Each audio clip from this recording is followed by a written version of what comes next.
नमस्कार विद्यार्थी मित्रांनो, आदरणीय समाजभूषण भीमरावजी हत्ती सर यांच्या मार्गदर्शनाखाली चालू असलेल्या या संबोधी अकॅडमीच्या यूट्यूब चॅनलवरती आपले पुन्हा एकदा स्वागत आहे।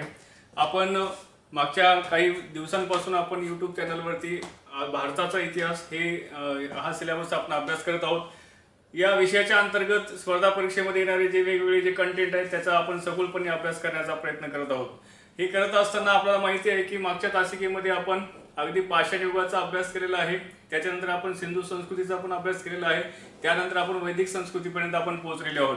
हे वैदिक संस्कृतीचा जो कालखंड आहे त्यामध्ये तुम्हाला मी मागच्या तासिकेमध्ये सांगितलेलं आहे की वैदिक संस्कृतीचे दोन टप्पे पडतात। त्यामध्ये उत्तर वैदिक कालखंड आणि त्याच्या अगोदर वैदिक कालखंड आणि उत्तर वैदिक कालखंड असे त्या ठिकाणी वैदिक संस्कृतीचे दोन कालखंड पडलेले आहेत। मित्रांनो, हे लक्षात घ्या की वैदिक संस्कृतीच्या संदर्भामध्ये जे काही आपल्याला प्राथमिक पुरावे आढळतात त्यामध्ये सगळ्यात सबळ पुरावा हा आपल्याला बोगासकोईचा जो शिलालेख आहे, एशिया मायनर म्हणजे आजच्या टर्कीच्या भागामध्ये तुर्कस्तानमध्ये असणारा जो काही शिलालेख आहे त्या शिलालेखाच्या आधारे यांचं जे मायग्रेशन आहे आर्यांचं भारतापर्यंतचं हे आपण मागच्या तासिकेमध्ये आपण अभ्यास केलेला आहे। आता हे मायग्रेशन पाहिल्याच्या नंतर आपल्याला माहिती आहे की त्यांनी मध्य आशिया जे मत मॅक्स मुलर या इतिहासकारांनी व्यक्त केलेलं आहे, म्हणजे मध्य आशियामधून ते इराणमधून अफगाणिस्तान आणि अफगाणिस्तानमधून उत्तर भारताच्या प्रदेशापर्यंत आर्यांचं भारतामध्ये आगमन झालेलं आहे।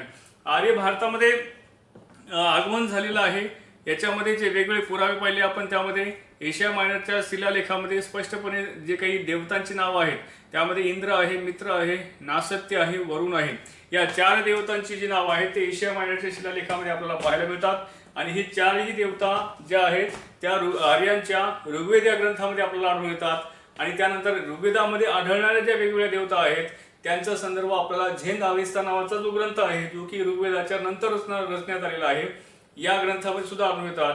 म्हणून त्या ठिकाणी आर्यांनी अगदी एशिया मायनर पासून भारतापर्यंत जो काही प्रवास केलेला आहे त्या प्रवासामध्ये त्यांना जे काही ज्या ज्या ठिकाणी ते स्थिर झाले, ज्या ज्या ठिकाणी ते भटकत आले त्या ठिकाणचे भौगोलिक संदर्भ, सांस्कृतिक संबंध आपल्याला त्या ठिकाणी त्या ऋग्वेदामध्ये आणि झेंद अवेस्ता नावाच्या ग्रंथामध्ये पाहायला मिळतात। आयोगाने याच्या अगोदरच्या परीक्षेमध्ये सुद्धा जे विचारलेले आहेत की ऋग्वेद हा खालीलपैकी कोणत्या ग्रंथाशी साधर्म्य साधतो किंवा त्याच्याशी त्या ठिकाणी वेगवेगळ्या ज्या गोष्टी आहेत त्या ऋग्वेदाशी साधर्म्य साधणारा खालीलपैकी दुसरा ग्रंथ कोणता, तर झेंद अवेस्ता नावाचा जो ग्रंथ आहे हा ऋग्वेदाला साधर्म्य साधणारा ग्रंथ आहे। त्या दोन्ही मधले भाषिक अनेक असे त्या ठिकाणी गोष्टी आहेत ज्या त्या ठिकाणी तुम्हाला समानतेच्या पातळीवरती दिसतात। आता एक लक्षात घेण्यासारखी गोष्ट आहे मित्रांनो, आपल्याला माहिती आहे की 1906 मध्ये ह्युगो विन्कलर नावाचा जो व्यक्ती आहे, 1906 मध्ये ह्युगो विन्कलर नावाचा जो व्यक्ती आहे या ह्युगो विन्कलरने 1906 मध्ये बोगासकोईचा शिलालेख सापडवला होता, त्याला ते सापडला होता आणि तिथून मग पुढे त्या ठिकाणी आर्यांच्या आगमनाच्या चर्चा सुरू झालेल्या आहेत। आता हे सगळं आपण कालच्या तासिकेमध्ये पाहिलेलं आहे। आज आपण पाहणार आहोत आर्यांचं भारतात आगमन झाल्याच्या नंतर आर्य जे आहेत आर्यांनी भारतामध्ये ज्या महत्त्वाच्या ग्रंथाची निर्मिती केली, ज्याला युनेस्कोच्या वर्ल्ड हेरिटेज मध्ये सुद्धा ज्याची नोंद झालेली आहे असा ऋग्वेद नावाचा ग्रंथ भारताच्या सांस्कृतिक धरोहरमध्ये आणि भारताच्या एकंदरीत प्राचीन इतिहासामध्ये या ग्रंथाचं एक महत्त्व वेगळं आहे। आणि जागतिक साहित्य निर्मितीमध्ये ऋग्वेद हा त्या ठिकाणी अतिशय प्राचीन असा ग्रंथ म्हणून उदयास आलेला आहे। आपल्याला स्पर्धा परीक्षेच्या अभ्यासाच्या दृष्टिकोनातून आपण ज्यावेळेस या ग्रंथाचा विचार करतो त्यावेळेस एकतर आर्यांनी निर्माण केलेला प्राचीन ग्रंथ, जगातला सगळ्यात प्राचीन ग्रंथ या अनुषंगाने ऋग्वेदाचा अभ्यास करणं आवश्यक आहे। आता ऋग्वेद हा आर्यांनी रचल्याच्या नंतर ऋग्वेदाचा कालखंड आपल्याला माहिती आहे।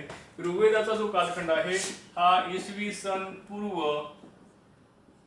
1400 ते इसवी सन पूर्व 1000 या दरम्यान ऋग्वेदाचा कालखंड आहे।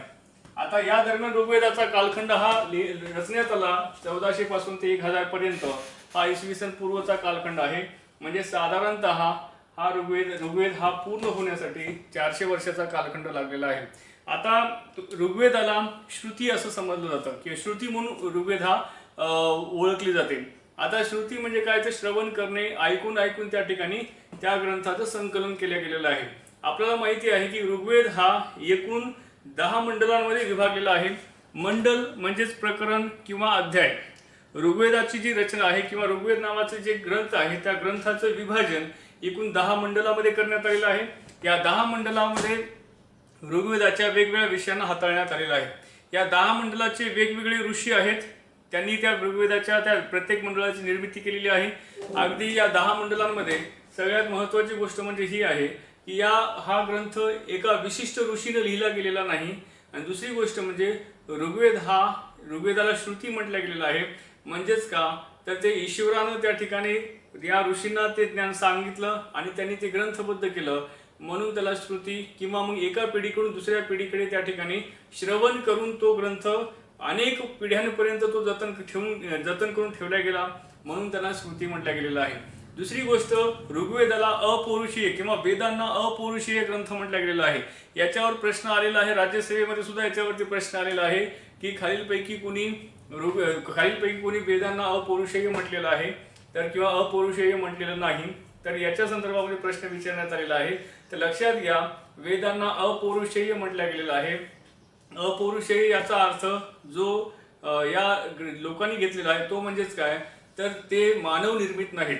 मानव निर्मित नाहीत म्हणजे काय तर ते वेदांचं जे ज्ञान आहे ते परमेश्वरानं किंवा ईश्वरानं त्या ठिकाणी किंवा निर्मिकानं हे त्या ऋषींना सांगितलं आणि ऋषींनी ते ग्रंथबद्ध केलं, म्हणून त्याला अपौरुषेय असं म्हटलेलं आहे। कुठल्याही पुरुषाने किंवा कुठल्याही मानवानं ते लिहिलेलं नाही, म्हणून वेद हे अपौरुषेय म्हटल्या गेलेले आहेत।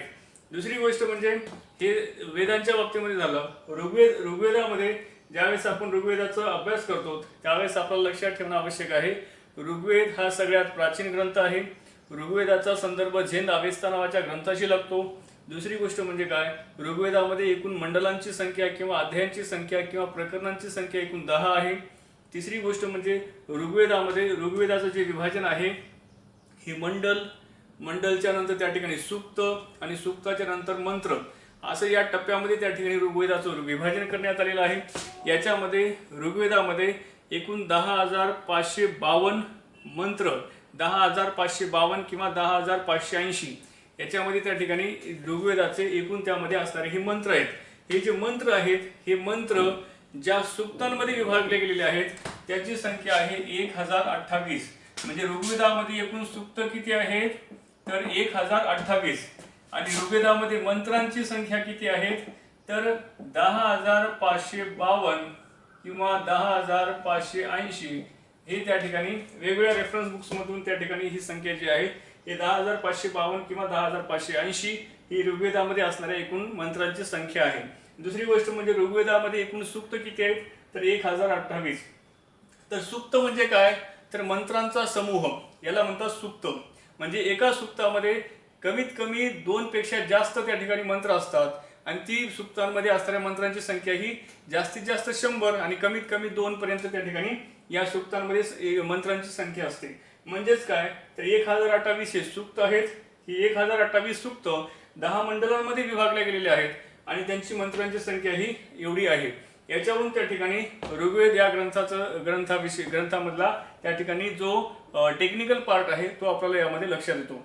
मित्रांनो लक्षात घ्या, आपण ज्यावेळेस या ग्रंथामध्ये पाहतो आपल्याला परीक्षेत येणारे जे प्रश्न आहेत तर ती प्रश्न सुद्धा याच पद्धतीने विचारण्यात आलेले आहेत। ऋग्वेदाच्या मंडलावरती प्रश्न आलेले आहेत। म्हणजे UPSC ची एक्झाम घ्या किंवा कुठल्याही स्टेट बोर्डाची एक्झाम घ्या किंवा कुठल्याही त्या ठिकाणी MPSC ची जे राज्यसेवेची परीक्षा घ्या, या अगोदरच्या झालेले पेपर्स पहा, याच्यामध्ये याच धर्तीवरती प्रश्न विचारण्यात आलेले आहेत। तर आपल्याला जे पाहायचंय त्यामध्ये लक्षात घ्या, आर्य हे पशुपालक आहेत। त्यांची संस्कृती ग्रामीण होती। ते भटकत भारतापर्यंत आल्याच्या नंतर त्यांनी जे पहिला ग्रंथ निर्माण केला त्याचं नाव आहे ऋग्वेद। आता ऋग्वेद त्यांनी निर्माण केल्याच्या नंतर आर्यांची जी भाषा आहे ती कोणती आहे संस्कृत।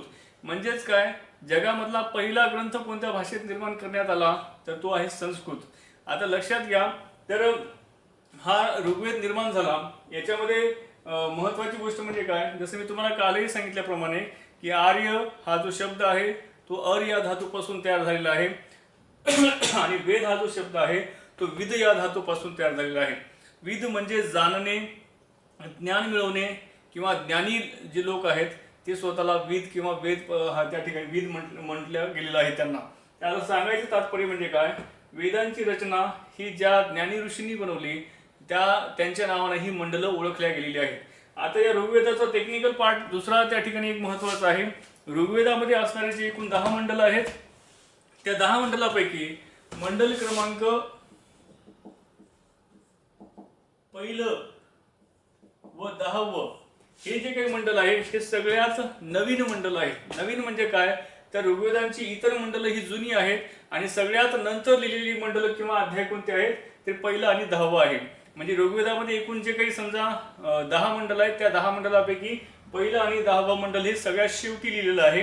आणि दुसऱ्यापासून ते 7व्या मंडलापर्यंत म्हणजे जुनी जी काही मंडळे आहेत, ही जुनी मंडळे जी आहेत ते 2 ते 7 ही जी मंडळे आहेत ही किंवा प्रकरण आहेत ही सगळ्यात जुनी आहेत.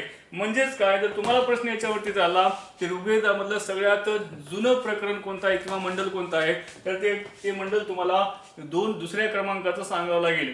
आणि ऋग्वेदामधले जे सगळ्यात लेटेस्ट किंवा मंडल कोणतं आहे तर ते तुम्हाला 10वं सांगावं लागेल. तर सांगायचं तात्पर्य हे आहे, आता हे कशाच्या आधारावरती आपण ठरवलं, तर आपण ज्या गोष्टीच्या आधारावरती ठरवलं आहे ती गोष्ट म्हणजे काय, तर ऋग्वेदामध्ये जे काही भाषिक आधारावरती म्हणजे भाषिक आणि भौगोलिक संदर्भ जे आपल्याकडे आलेले आहेत या ऋग्वेद ग्रंथामध्ये, त्याच्या आधारावरती आपण ही 2 मंडलं पहिलं आणि 10वं जे मंडल आहे हे नंतर रचण्यात आलं. आणि दुसरं ते 2 ते 7 पर्यंतची जी मंडल आहेत ही सगळ्यात जुनी मंडल आहेत. ही आपण भाषिक आणि भौगोलिक संदर्भाच्या आधारावरती त्यामध्ये त्या ठिकाणी हे पार्टिशन केलेलं आहे. आता ज्यावेळेस आपण ऋग्वेदाच्या बाकी आणखी गोष्टींमध्ये डीपमध्ये जाण्याचा प्रयत्न करतो, त्यावेळेस आपल्याला माहिती आहे की लक्षात घ्या की ऋग्वेदामध्ये एकूण 10 अध्याय होते. त्या 10 अध्यायापैकी जो पहिलं जे काही अध्याय किंवा जे पहिलं जे मंडल आहे हे कण्व नावाच्या ऋषीने लिहिलेलं आहे किंवा कण्व नावाच्या ऋषीने ते रचलेलं आहे. आता हे कण्व नावाच्या ऋषीने रचलेले आहेत. तुम्हाला परीक्षेमध्ये या संदर्भामध्ये विचारलं जातं की पहिलं मंडल किंवा दुसरं मंडल किंवा ऋग्वेदातले जे वेगवेगळे जे मंडल 10 जे मंडल आहेत हे 10 मंडल ही कशाशी संबंधित आहेत किंवा कोणकोणत्या देवतेशी संबंधित आहेत, तर असं विचारलं जातं. तर याच्यामध्ये आपल्याला माहिती आहे की आर्यांची सगळ्यात प्रमुख देवता जी आहे ती इंद्र आहे. इंद्र ही आर्यांची सगळ्यात प्रमुख देवता होती आणि आर्य संस्कृती ही यज्ञ संस्कृतीवरती आधारित आहे. म्हणजे आर्य संस्कृती ही मुळामध्ये यज्ञ संस्कृती आहे. आर्यांची प्रमुख देवता ही इंद्र आहे. इंद्राचा उल्लेख ऋग्वेदामध्ये पुरंदर असा आलेला आहे. पुरंदर या शब्दाचा अर्थ होतो किल्ले नष्ट करणारा किंवा गढ्या उद्ध्वस्त करणारा. आता गढ्या उद्ध्वस्त करणारा किंवा किल्ले उद्ध्वस्त करणारा असा जो काही उल्लेख आहे तो इंद्राचा आलेला आहे ऋग्वेदामध्ये. याच्यावरून असं लक्षात येतं की ज्यावेळेस आपण हडप्पा संस्कृती आपण शिकत होतो, त्या हडप्पा संस्कृतीमध्ये हडप्पा वासियांची जी शहरं आहेत किंवा जी ठिकाणं आहेत ही त्या ठिकाणी उंच चबुतऱ्यावरती किंवा गढ्यांवरती त्या ठिकाणी आपल्याला पाहायला मिळतात. त्यामुळे त्या ठिकाणी काही इतिहासकारांचं जे एक मत आहे की हडप्पा संस्कृतीचा विध्वंस हा आर्यांनी केला. तर हे जे काही समजा मत आहे या मताला पुष्टी देणारा जो काही पुरावा म्हणजे काय, तर इंद्राचा झालेला पुरंदर नावाचा उल्लेख. त्याच्यामुळे हे मत त्या ठिकाणी आहे. आता इंद्राचा पुरंदर नावाचा जो उल्लेख आहे तर तो म्हणजे आर्यांनी उत्तर भारतावरती आक्रमण केलं आणि ज्या हडप्पावासियांच्या ज्या गड्या आहेत आणि जे किल्ले आहेत किंवा टिळे आहेत याच्यावरती आक्रमण केलं आणि त्यांना आपला गुलाम बनवलं. असा त्या ठिकाणी एक अशा प्रकारचे जे काही समजा काही विचारवंतांचे मत आहे. आणि त्यामध्ये तुम्हाला माहिती आहे की इंद्रानंतर सगळ्यात महत्वाची जी देवता आहे ती आहे अग्नी. कारण की यज्ञ संस्कृतीमध्ये ईश्वर आणि त्या ठिकाणी सर्वसामान्य व्यक्ती याच्यामधली मध्यस्थ म्हणजे अग्नी, असं म्हणून त्या ठिकाणी अग्नीची पूजा जी आहे ते आर्य लोक करायचे. म्हणजेच काय, इंद्र, वरुण, अग्नी, पृथ्वी, स्वर्ग इत्यादी देवदेवतांच्या स्तुतीवर आधारित मंडल म्हणजे त्या ठिकाणी पहिलं मंडल आहे, जे की कोणत्या ऋषीने रचलेलं आहे, कण्व नावाच्या ऋषीने रचलेलं आहे. म्हणून त्या ठिकाणी हे पाहणं आवश्यक ठरतं की कण्व ऋषींनी पहिलं मंडल लिहिलं ज्याचे जे संबंधित आहेत इंद्र, वरुण, अग्नी, पृथ्वी, स्वर्ग इत्यादी देवता. मी तुम्हाला मागाशी सुरुवात करताना पण सांगितलं होतं की जो भोगासकुळीचा जो शिलालेख आहे त्या शिलालेखामध्ये इंद्र, नासत्य, मित्र, वरुण या देवतांचे त्या ठिकाणी उल्लेख आहेत. तसंच त्या ठिकाणी या पहिल्या मंडलामध्ये सुद्धा आपल्याला या देवतांचा उल्लेख आपल्याला पाहायला मिळतो. तसंच त्या ठिकाणी जे दुसरं मंडल आहे हे दुसरं मंडल गृह्यमद नावाच्या ऋषीने रचलेलं आहे. आता हे जे गृह्यमद नावाचे जे ऋषी आहेत या गृह्यमदांनी हे दुसरं मंडल रचलेलं आहे. याच्यामध्ये सुद्धा त्या ठिकाणी इंद्र आणि अग्नी इत्यादी देवतांच्या स्तुतीच्या संदर्भामध्ये आपल्याला त्या ठिकाणी पुरावे आढळतात किंवा त्याच्या स्तुतीवरती केलेलं आहे, म्हणजे स्तुतीवरती मंत्र रचण्यात आलेले आहेत. आता तिसरं जे काही मंडल आहे किंवा जो अध्याय आहे हा विश्वामित्र नावाच्या ऋषींनी रचलेला आहे. आता तुम्हाला माहिती आहे की विश्वामित्र आणि जे वशिष्ठ आहेत हे त्या ठिकाणी प्राचीन आध्यात्मिक साहित्यामध्ये एक महत्त्वाचे ऋषी होऊन गेलेले आहेत. याच्यापैकी जो तिसरं मंडल जे आहे ऋग्वेदामधलं हे मित्रांनी रचलेलं आहे. या मंडलाचं वैशिष्ट्य हे आहे की याच्यामध्ये सुद्धा अग्नी, इंद्र इत्यादी देवतांची स्तुती आहेच आहे, परंतु एक विशेष बाब या मंडलाच्या संदर्भामध्ये ही आहे की ओम भूर्भुवस्वः तस्य विदुर्वरेण्यं भर्गो देवस्य धीमहि धियो यो नः प्रचोदयात्. हा जो गायत्री मंत्र आहे हा गायत्री मंत्र ऋग्वेदाच्या कोणत्या अध्यायामध्ये आहे तर तिसऱ्या अध्यायामध्ये आहे. म्हणजे हे वेगळं वैशिष्ट्य आहे या अध्यायाचं किंवा या मंडलाचं. म्हणजे गायत्री मंत्राची रचना कोणी केली असा प्रश्न आलेला आहे तर तो विश्वामित्रांनी केलेली आहे. गायत्री मंत्र खालीलपैकी कोणत्या ग्रंथामध्ये आढळतो असा प्रश्न आल्याच्या नंतर त्याचं उत्तर येणार ऋग्वेद. दुसरी गोष्ट म्हणजे गायत्री मंत्र हा कोणत्या देवतेला समर्पित आहे तर ते सूर्य देवतेला समर्पित आहे. सूर्य किंवा सावित्री किंवा सविता या सूर्याची नावं ही आहे. तर या सूर्य देवतेला म्हणजे सवितेलाच त्या ठिकाणी हा गायत्री मंत्र समर्पित करण्यात आलेला आहे. याच्यावरून आपल्याला असं लक्षात येतं की जो ऋग्वेद आहे हा ऋग्वेदाशी संबंधित हे तिसरं मंडल जे आहे हे विश्वामित्रांनी रचलेलं आहे, ज्याच्यामध्ये गायत्री मंत्र सांगण्यात आलेला आहे. चौथं जे मंडळ आहे ऋग्वेदाचं ते वामदेव नावाच्या ऋषींनी रचलेलं आहे. आता हे जे चौथं मंडल आहे वामदेवांनी रचल्याच्या नंतर या मंडलामध्ये सुद्धा वरील प्रमाणे त्या ठिकाणी इंद्र आणि अग्नी या देवतांची स्तुती करण्यात आलेली आहे आणि त्याच्यावरतीच ती सूक्त किंवा ही मंत्र त्यावर आधारित आहे. त्यानंतर जे आता मी तुम्हाला पहिल्यांदा सांगितलेलं आहे की हे जे दुसरं म्हणजे अध्याय 2 ते अध्याय 7 हे जे काही मंडळ आहेत ही सगळ्यात ओल्ड आहेत म्हणजे जुनी आहेत. त्याच्यामुळे आपल्याला लक्षात घ्यायचंय की हे 2 पासून ते 7 पर्यंत ही सगळ्यात जुनी मंडळ आहेत आणि त्याच्यानंतर उर्वरित जी काही मंडळ आहेत ही 6 मंडळ रचल्याच्या नंतर रचण्यात आलेली आहेत. त्याच्यामुळे हे जे काही 6वं मंडळ जे आहे 5वं मंडळ जे आहे हे आत्री नावाच्या ऋषींनी रचलेलं आहे. आत्री नावाच्या ऋषींनी जे मंडळ 5वं रचलेलं आहे त्याच्यामध्ये सुद्धा इंद्र असेल, अग्नी असेल, वरुण असेल या देवतांची स्तुती पर हे त्या ठिकाणी मंडळ आपल्याला पाहायला मिळतं. त्याच्यानंतर 6वं जे मंडळ आहे त्या 6व्या मंडळाचे जे रचनाकार आहेत ते भारद्वाज नावाचे त्या ठिकाणी ऋषी आहेत. या भारद्वाज नावाच्या ऋषींनी सुद्धा या मंडळामध्ये अग्नी आणि इंद्र देवतेच्या स्तुतीच्या संदर्भामध्ये कवरांची किंवा मंत्रांची किंवा सूक्तांची रचना केलेली आहे. याच्यामध्ये एक गोष्ट आपल्याला लक्षात घेण्यासारखी आहे ती म्हणजे काय तर हे सगळे जे काही समजा मंडळ आहेत हे इंद्र, अग्नी, वरुण या देवतांच्या स्तुतीपर आहेत. याच्यावरून आपलं लक्षात येतं की तत्कालीन समाजामध्ये या देवतांचं किंवा या लोकांचं एक महत्त्व वेगळं आपल्याला पाहायला मिळतं किंवा ज्या प्रमुख ज्या व्यक्ती आहेत किंवा ज्या देवता आहेत त्यांच्यावरती त्यांच्या स्तुतीपर ही मंत्र आपल्याला करण्यात आलेली आहेत. त्याच्यानंतर भारद्वाज ऋषी. त्यानंतर 7वं जे मंडळ आहे हे 7वं मंडळ वशिष्ठ ऋषींच्या संदर्भामध्ये आहे. म्हणजे वशिष्ठ ऋषी हे त्यांचे रचनाकार आहेत. त्या 7व्या मंडळामध्ये सरस्वती नदीचा उल्लेख आपल्याला पाहायला मिळतो. 7व्या मंडळामध्ये सरस्वती नदीचा उल्लेख पाहायला मिळतो. आणि 7व्या मंडळाचं दुसरं एक वैशिष्ट्य आहे ते म्हणजे काय तर दशराज्ञी युद्धाचा जो उल्लेख आहे याच्यावरती वारंवार परीक्षेमध्ये प्रश्न आलेला आहे की दशराज्ञ युद्धाचा प्रसंग कोणत्या ग्रंथामध्ये त्या ठिकाणी वर्णन करण्यात आलेला आहे तर ते ऋग्वेदामध्ये वर्णन करण्यात आलं आहे. दशराज्ञी युद्धाच्या संदर्भामध्ये UPSC मध्ये सुद्धा वारंवार प्रश्न विचारण्यात आलेला आहे आणि त्यानंतर राज्यसेवेमध्ये सुद्धा प्रश्न वारंवार विचारण्यात आलेला आहे. दशराज्ञी युद्ध म्हणजे काय दश म्हणजे 10, राज्ञ म्हणजे राजा. म्हणजे सुदास नावाचा जो राजा होता जो भरत टोळीचा प्रमुख होता त्या सुदास नावाच्या राजाचं 10 इतर राजांसोबत झालेला जो संघर्ष आहे या संघर्षाचं वर्णन खालीलपैकी कोणत्या ग्रंथात आहे तर ते आहे ऋग्वेद. ते आहे ऋग्वेद आणि त्या ऋग्वेदामध्ये ऋग्वेदाच्या 7व्या अध्यायामध्ये आपल्याला दशराज्ञी युद्धाचा प्रसंगाचं वर्णन आपल्याला पाहायला मिळतं. आता हे सुद्धा तितकंच महत्त्वाचं आहे. दुसरी गोष्ट म्हणजे तुम्हाला माहिती आहे की ऋग्वेद किंवा आर्य जे आहेत जे सप्तसिंधू प्रदेशामध्ये राहत होते. सप्तसिंधू आपल्याला माहिती आहे की सिंधू आणि तिच्या उपनद्या असणाऱ्या ज्या 6 नद्या आहेत अशा 6 सिंधू नदी आणि इतर 6 नद्या महत्त्वाच्या अशा एकूण 7 नद्यांच्या परिसरामध्ये आर्यांचं निवासस्थान होतं, ज्याला आपण सप्तसिंधूचा प्रदेश असं म्हणतो.